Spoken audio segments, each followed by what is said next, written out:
दोस्तों नमस्कार, मैं दिनेश विद्यार्थी पत्रकार एक बार फिर हेलो न्यूज वर्ल्ड में आपका स्वागत करता हूं। आप देख रहे हैं हेलो न्यूज वर्ल्ड, सोच बेहतर कल की। धारवेड़ा नगर पालिका के अध्यक्ष पद के लिए 12 सितंबर को होने वाले उपचुनाव के लिए कुल 15 नामांकन आए हैं। शुक्रवार को नामांकन पत्रों की जांच होगी तथा नाम वापसी भी की जा सकेंगे। 4 सितंबर को उम्मीदवारों को चुनाव चिन्ह अलॉट किए जाएंगे। इस चुनावी दौड़ में कांग्रेस, इनेलो और अन्य दल अब बाहर हो गए हैं। नामांकन के बाद इन प्रत्याशियों ने मीडिया में अपनी बात भी रखी। आप देखिए हेलो न्यूज वर्ल्ड की एक्सक्लूसिव रिपोर्ट। आप हमारे चैनल को लाइक, सब्सक्राइब और शेयर करना न भूलें। हम आपको बता दें कि इस चुनाव की खास बात यह है कि भाजपा जजपा ने राव मानसिंह को, भाजपा से बागी होकर संदीप वोहरा ने, जबकि बसपा ने प्रदीप राव मौजम को अपना उम्मीदवार बनाया है। बाबूलाल लांबा, रामनिवास प्रजापति और दिनेश यादव इस चुनाव में संजीदा उम्मीदवार रहेंगे। अब देखना यह होगा कि धारवेड़ा की जनता किसके सिर पर नगर पालिका अध्यक्ष पद का ताज सजाती है। आप देखते रहिए हेलो न्यूज वर्ल्ड, सोच बेहतर कल की।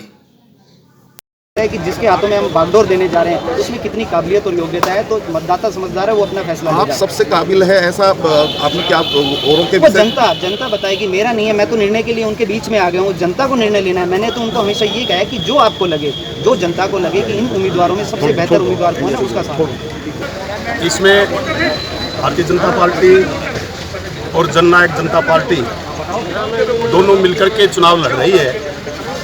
और क्योंकि पिछला जो इलेक्शन था उसमें ये सीट जजपा को गई थी, इसीलिए भारतीय जनता पार्टी और जजपा के प्रदेश शीर्ष नेतृत्व ने ये फैसला लिया कि इस बार भी जजपा यहाँ से चुनाव लड़े। और इसीलिए आज जजपा और भाजपा दोनों मिलकर के राव मानसिंह को मैदान में उतारा है। और इनका नॉमिनेशन के लिए सभी भारतीय जनता पार्टी और जजपा के कार्यकर्ता और नेता यहाँ एकत्रित हुए हैं। यही कहना चाहूँगा। पिछली बार पिछड़ने का क्या कारण रहा है? देखिए, अलग अलग परिस्थितियाँ होती हैं। कई बार समय नहीं होता, कई बार कई स्थितियाँ हो जाती हैं। तो ऐसा नहीं है कि पिछली बार पिछड़ गए थे तो आपके वो स्थिति आपके उल्टा है। बिल्कुल भाजपा का एक पदाधिकारी बागी होकर के चुनाव लड़ रही है। देखिए, जहाँ तक भारतीय जनता पार्टी का जो बागी उम्मीदवार होकर चुनाव लड़ेगा तो हम पहले तो उससे प्रार्थना करेंगे, उसको आदेश देंगे। और यदि नहीं मानता है तो फिर शीर्ष नेतृत्व को हम उसकी रिपोर्ट भेज देंगे। जो शीर्ष नेतृत्व इसका जो भी फैसला लेगा वो बता दिया जाएगा। में एकजुटता नहीं हो पाई थी किसी परिवार की अपनी बातचीत के कारण। इस बार हमारा परिवार एकजुट होकर पूरी मेहनत से पूरे धारवेड़ा में अपनी जितना भी हो सकेगा पूरी मेहनत से जुट के एक तरह लड़ेगा। चुनौतियाँ सामने है। अब गंदे पानी की जो चुनौती आ रही है जी, अजय चौटाला जी आज आ रहे हैं, 3 बजे प्रोग्राम है। उस चुनौती का भी सामना अजय चौटाला जी हमें नेतृत्व करेंगे, कैसे आगे उसके लिए अच्छा काम करा जाए। तो चुनाव आप लड़ रहे हैं, बुद्धि जाओगे धारवेड़ा की बड़ी लंबे समय से समस्या है गंदे पानी की। गंदे पानी की समस्या के लिए आज अजय चौटाला जी आ रहे हैं। उसका वो जो भी होगा अपने बातचीत करके अपने फैसले निकालेंगे उसका। और मुख्यमंत्री जी ने किया है पहले 146 करोड़ का, आप सबको पता होगा कि 146 करोड़ का बजट पास हो गया है। माननीय मुख्यमंत्री जी मनोहर लाल खट्टर आए थे, रेवाड़ी में उन्होंने इस चीज़ पे इंटरव्यू भी दिया था। तो इस चीज़ के बारे में आज सारा फैसला आ जाएगा लोगों के सामने सबके। आज इसके एंडिंग मतलब अच्छे से काम का और रुख आ जाएगा। आज धारवेड़ा नगर पालिका के उपचुनाव चेयरमैन पद के भारतीय जनता पार्टी और जननायक जनता पार्टी के संयुक्त उम्मीदवार राव मानसिंह ने अपना नामांकन किया। हम उम्मीद करते हैं कि आने वाला चुनाव बहुत अच्छा होगा। हम एक तरफा चुनाव लड़ेंगे और अच्छी वोटों की अंतर से जीतेगा।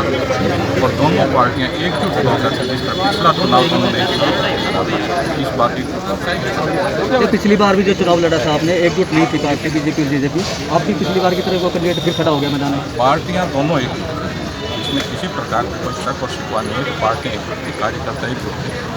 परिस्थितियाँ कुछ ऐसी थी कि लोगों का मन था राव मानसिंह को वोट देने का, लेकिन परिवार के अंदर वैचारिक मतभेद के कारण उन लोगों ने अपना मन चेंज कर लिया। इस बार परिवार पूरी तरह एकजुट है और इसका फायदा परिवार को मिलेगा चुनाव। और गांव के आए हुए सभी सम्मानित बुजुर्गों, नौजवान साथियों, आपको मालूम है कि आने वाली 12 तारीख को कमेटी के प्रधानी के चुनाव होने जा रहे हैं और जो भी प्रत्याशी है आप लोगों के सामने है। बीजेपी और जेजेपी का गठबंधन उम्मीदवार राव मान सिंह है, जो कि मेरा पोता लगता है। तो मेरी गांव वालों से, समाज के सभी लोगों से ये अपील है कि जिस सरकार में अपना साझा बनाएं और गांव में विकास करवाने का जो है काम करें। और जो भी ये उम्मीदवार आप लोगों के सामने हैं, जैसे मेरे अभी पत्रकार बंधुओं ने कहा, कुछ बीजेपी के बागी उम्मीदवार चुनाव लड़ रहे हैं। पिछली बार भी उस आदमी ने जो है चुनाव लड़ा और इस बार भी अपनी पत्नी का फार्म भरवाने का जो है काम किया है। तो उनके खिलाफ प्रधान जी ने कहा कि हम उनको बनाएंगे या एक्शन लेंगे, कमेटी को रिपोर्ट भेजेंगे, जो कमेटी करेगी ऊपर से जो फैसला आएगा और उनको जो है नोटिस किया जाएगा। तो मेरा कहने का मतलब ये है, प्रेस भी है, आप लोग भी हैं, जेलदार परिवार हमेशा इस गांव का दुख सुख का साथी रहा है। और मैं सबॉर्डिनेट सर्विस सिलेक्शन बोर्ड का मेंबर भी रहा, टूरिज्म का चेयरमैन भी रहा, लेबर कोऑपरेटिव फेडरेशन हरियाणा का भी चेयरमैन रहा। उस समय में मैं जितनी सेवा हो चुकी, मैंने गांव में यहाँ 27 लड़के हरियाणा पुलिस में लगाने का काम किया, 6-7 लेक्चरार लगाए और पूरे हल्के में 97 आदमी लगाए। ये पूरी जनता खड़ी है, पूछ लो अब मैंने वो आदमी लगाए या नहीं लगाए। तो मेरा तो कहने का मतलब ये है, सब उम्मीदवारों से और जनता से सोच समझ के वोट दें और नकली आदमियों से सावधान रहें और इस पे लगा करके मान सिंह को जिताने का काम करें।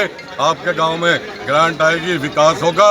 और ये जो आदमी आज घूम रहे हैं, वोट मांग रहे हैं, तो इन आदमियों से आपको जो है सावधान रहना है। 2006 में रिटायर होकर वापस आया हूँ और झारखंड युद्ध के टाइम पे मेरा एक ये अवार्ड भी मिला हुआ है, गैलेंट्री अवार्ड। लेकिन इसके अलावा पूरे सर्विस करियर में जो कुछ बन पाया अपनी तरफ से हमने किया अपनी घाटी के लोगों के लिए। हर स्टेशन में, हर ऑर्डर पे कोई ना कोई किसी न किसी की मदद करने की मान सोच रहा था बड़ी मैदान में। अब मान सिंह जी के लिए उनका तो सपोर्ट पूरी तरह है ही हमारा सबका, क्योंकि एक यंग आदमी जिसके साथ पूरा प्रशासन भी लगा रहेगा, वो डेफिनेटली रिजल्ट प्रोड्यूस कर पाएगा। हम लोगों का भी साथ रहेगा, हम लोगों की एडवाइस भी रहेगी, जो हमारा एक्सपीरियंस है वो इसमें काम आएगा उनको। और मुझे पूरी उम्मीद है कि वो बिल्कुल आप सब लोगों के लिए एक बहुत अच्छे उम्मीदवार रहेगा। ठीक, हमारी जो लोग यहाँ चुनाव लड़े थे, पिछली दफ़ा भी आपने देखे होंगे कितने कैंडिडेट थे, वो चुनाव लड़कर अपने घर में बैठ के थे, लेकिन हम लगातार लोगों की सेवा में लगे रहे और ये हमें पता भी नहीं था कि 6-7 महीने के अंदर चुनाव हो जाएगा, क्योंकि हमारा जो काम है वो लोगों की सेवा करना है। जो हमसे बनता है वो काम करते हैं। जी, दिवाली से आने वाले दूषित पानी पे सभी पार्टियां बोलती हैं कि अब की बार, तो इस मामले में आपकी क्या विचार है? देखिए साहब, ये 2 स्टेट की लड़ाई है और पार्टी आती जाती रहती है, लेकिन अभी तक इसका कोई स्थायी समाधान हुआ नहीं है।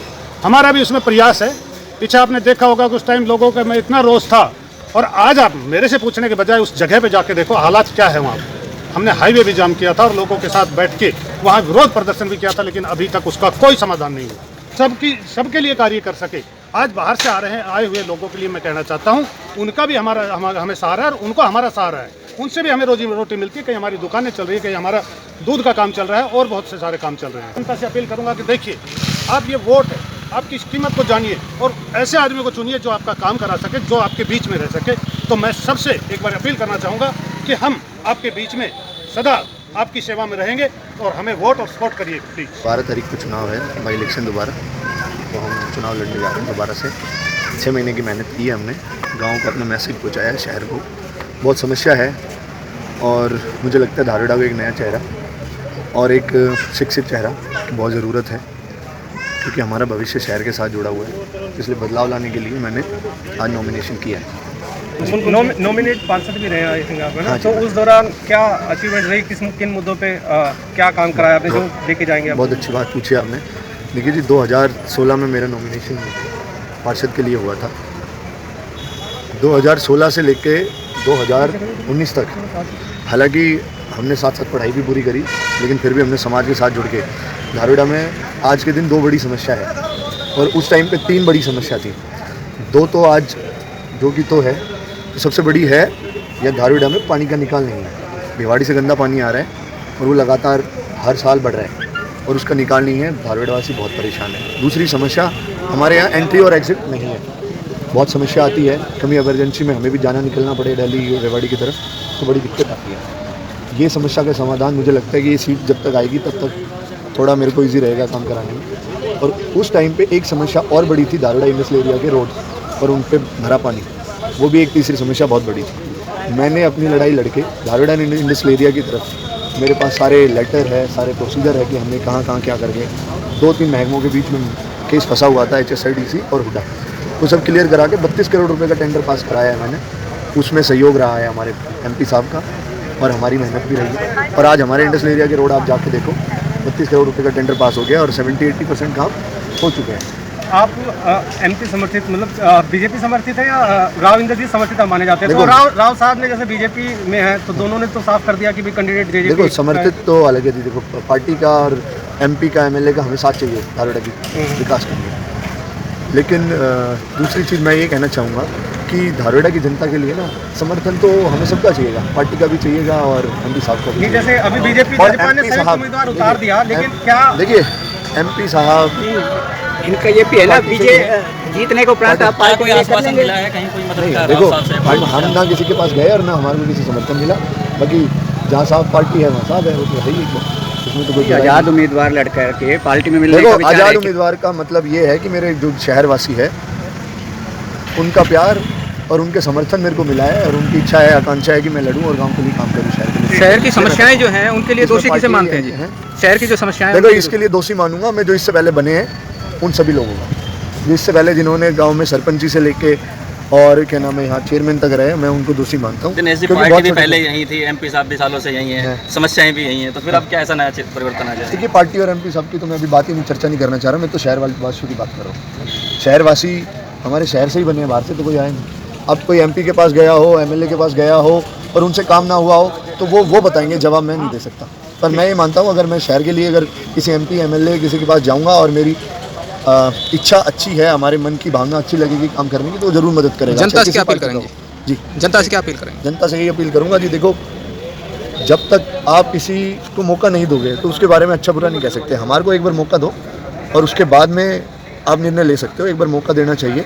और मुझे पूरी आकांक्षा है, विश्वास है इस बार धारवेड़ा की जनता मुझ में विश्वास दिखाएगी और हमें चेयरमैन बनाएगी। फिर तो हम उनकी इच्छा भी जो भी है उसके तहत काम भी करेंगे और शहर के लिए नए बदलाव लाने की पूरी कोशिश करेंगे। मैं धारवेड़ा नगर पालिका के चेयरमैन पद का भाग उम्मीदवार हूँ और मुझे 36 बिरादरी का समर्थन मिल रहा है, सहयोग मिल रहा है और समाज ने संगठित होकर मुझे खड़ा किया है। और जो और समाज के लोग हैं बाजार से और भी, उनका सबका बड़ा प्यार और स्नेह है जी। अब की बार जनता परिवर्तन के मूड में है जी और ये परिवर्तन की आंधी चलेगी, सब तहस नहस हो जाएगा जी। किन मुद्दों को लेकर चुनाव लड़ेंगे हम सेक्टर में गंदा पानी है जी, आए दिन रहता है भिवाड़ी से, उसकी समस्या है जी। ये जाम की समस्या है भगत सिंह चौक पे और स्कूल के पास, सीनियर सेकेंडरी स्कूल हमारा, उसके पास अंडरपास में पानी की समस्या रहती है। और एक सिंगल CM विंडो बनाना है, इस पर आदमी अपनी शिकायत डाल सकता है उसको। और जो अपना हरिनगर है उसके अंदर मिडिल स्कूल बनवाना और ये गर्ल सीनियर स्कूल है, इसमें और सुविधा करना जी। ये हमारा मुख्य मुद्दा रहेगा। बुढ़ापा पेंशन है, बेरोजगारी समस्या है, ये रोडों में जो 2-2, 3-3 फुट गड्ढे भरे हैं इनको समस्या करना है। और उससे पहले जो 8-6 महीने पहले धारवेड़ा में इलेक्शन थे, उसके बाद में धारवेड़ा बिल्कुल लावारिस की तरह होगा था। टक्कर किसके साथ और जीत को लेकर कितने आश्वस्त हैं? हम बिल्कुल 100% आश्वस्त हैं। प्राथमिक आधार पर उनको रोजगार दिलाएंगे और युवाओं के लिए, धारवेड़ा की जनता के लिए कोई संदेश, कोई अपील? हम तो ये कहते हैं युवा है, युवा बढ़ेंगे आगे तभी देश बढ़ेगा। ये इलेक्शन चल रहे हैं, आज नॉमिनेशन का आखिरी दिन था और हमें 9 नॉमिनेशन आज प्राप्त हुए हैं टोटल, जिनके नाम इस प्रकार हैं। सुधांश कुमार हैं, संदीप, मान सिंह, बाबूलाल, मीना यादव, दिनेश यादव, राम निवास, सुनीता यादव और सुमेश। तो टोटल कितने उम्मीदवार हैं? टोटल कल 6 थे, आज 9 है, टोटल 15 नॉमिनेशन प्राप्त। कल कुछ कवरिंग कैंडिडेट थे, उनके नाम कैसे? नहीं, हमारे लिए कोई कवरिंग का कंसेप्ट नहीं, हमारे लिए 15 नॉमिनेशन है और कल स्क्रूटनी है। कल प्रातः 11:30 के बाद स्क्रूटनी स्टार्ट हो जाएगी। नाम वापसी कब तक होगी? विड्रॉल हमारा जो है परसों तक विड्रॉ कर सकते हैं। विड्रॉल के बाद जो है सिंबल हम अलॉट करेंगे जो कैंडिडेट बचे। तो कब ये इलेक्शन, कब वोटिंग होगी? और 12 तारीख का इलेक्शन है, 12 को वोटिंग है, 12 को ही काउंटिंग है। इलेक्शन रिजल्ट जो है 12 को डिक्लेयर किया जाएगा। क्या सर इस बार जो दस्तावेज हैं वो ओरिजिनल देखे जा रहे हैं? हाँ जी बिल्कुल, दस्तावेज जो है, जो भी रिलेवेंट डॉक्यूमेंट्स है उसको हम ओरिजिनल देख रहे हैं।